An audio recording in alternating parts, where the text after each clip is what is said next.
update, I'm Talisa Ryder. Tragedy over in Vietnam with two Aussie boxers dying while on holiday. Melbourne men 24-year-old Vincent Atulia and 25-year-old Andrew Collivis were with friends when they died suddenly. So far, there's no word on the cause of death. Their families say they've been forced to set up a GoFundMe page to pay for their bodies to be brought back home.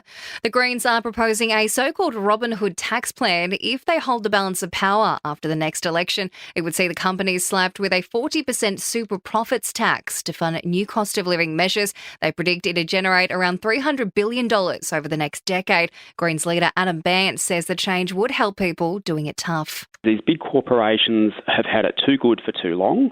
They're making massive profits off the back of people's pain. We're saying we need to deliver cost of living relief to people now. And the way that we'll do that is not by asking everyday people to pay more, but by asking these big corporations to pay more. More protests are being flagged across the country following yesterday's tradie strike action in support of the CFMEU. Union bosses who were sacked by the administrator at the end of last week are now calling on maritime union members to walk off the job and stand in solidarity during the next nationwide rally. It comes as the Fair Work Ombudsman urges employers to dob in any workers who walked off the job yesterday without authorisation. A new task force set up to crack down on fraud in the NDIS has already carried out raids on 3 providers.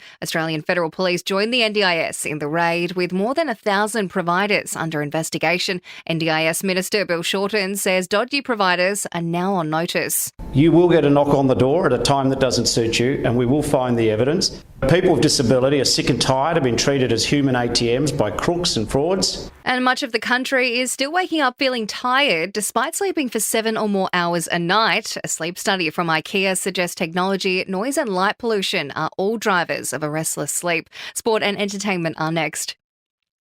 In sport, Carlton have rolled the dice and lost in a marathon session at the AFL Tribunal last night. Matt Owens will miss the elimination final against Brisbane after his 1-week ban was upheld. Meanwhile, Melbourne's Cozzy Pickett has failed in his challenge against a 3-game suspension.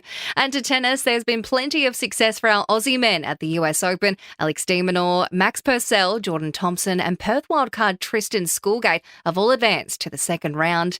In entertainment news, the rumours about an Oasis reunion are true. After 15 years, Liam and Noel Gallagher have worked through their differences enough to announce 14 concert dates across the UK in the middle of next year. A tour of the US is also on the cards.